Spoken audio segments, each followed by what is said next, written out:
Everyone, it's Dawn from Theme Park Seniors. Tonight I want to talk to you about saving time in line by understanding the rides. So let's get started. The first thing I want to talk to you about is ride popularity. We just had Tiana's Bayou Adventure open up, so everyone wants to ride that ride. And then also we have Rise of the Resistance. That's also extremely popular as well. So the major headlining rides like Indiana Jones and Thunder Mountain and even Small World, honestly, because that's pretty much everyone loves it for the holidays, and even Haunted Mansion as well. Those are all going to be a whole lot more popular, especially at this time of year, but also for the majority of the year as well. They're the most popular. The second thing I want to talk to you about is how rides load and unload. So the first type of rides that we have is called cycle rides. Dumbo is a cycle ride. So many people can ride the ride at once, and I believe there's 16 elephants. So only that many people can ride the ride at once. The next type of ride we have are continuous loaders. Those are the conveyor belt rides like Haunted Mansion and Little Mermaid, where they're constantly feeding people through so they can get the maximum amount per hour going through the ride. The third type we're going to talk about is a dual riding system. That means there's two tracks that can run simultaneously for that ride. And the only ride that we have like that in the park is the Matterhorn Bobsleds. The next type we're going to talk about is in and out loaders. So Pirates is one of the favorite rides that we have at the park, and that is an in and out loader. So you have people leaving the boat, and right behind them people are entering the boat. That's in and out loaders. Then we have zone loaders. A zone loader is like Jungle Cruise.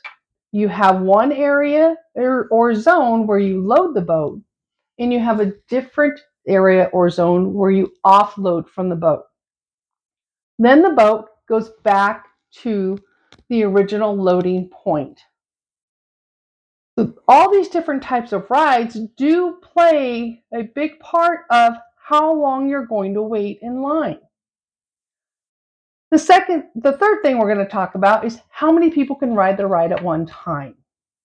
So again, you have Dumbo where they can't ride very many. You have 16 elephants. That's all you have.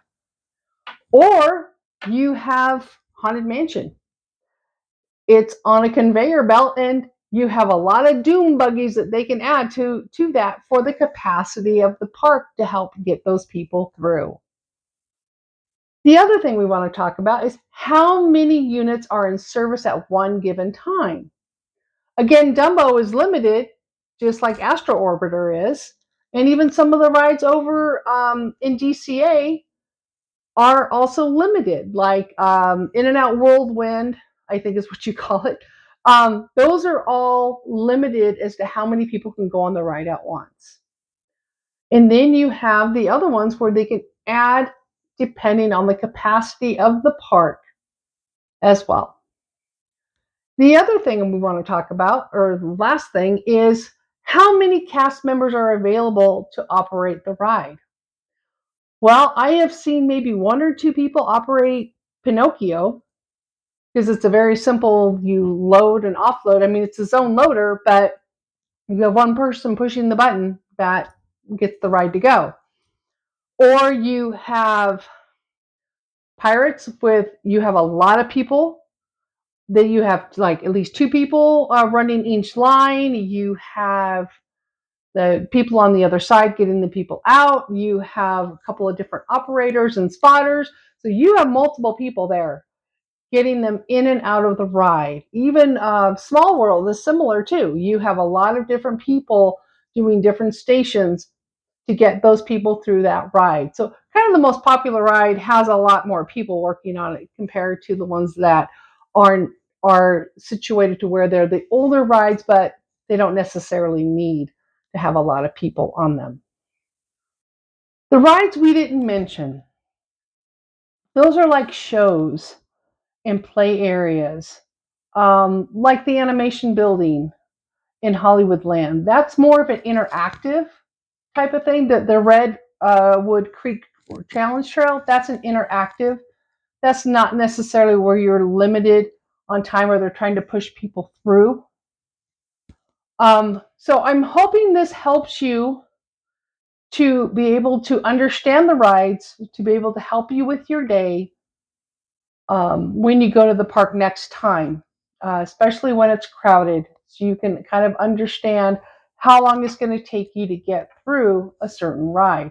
Because sometimes those times that are posted is not the correct time. And to be able to understand how the ride operates will help you get the most time spent in the park. I hope this has helped you in planning your day.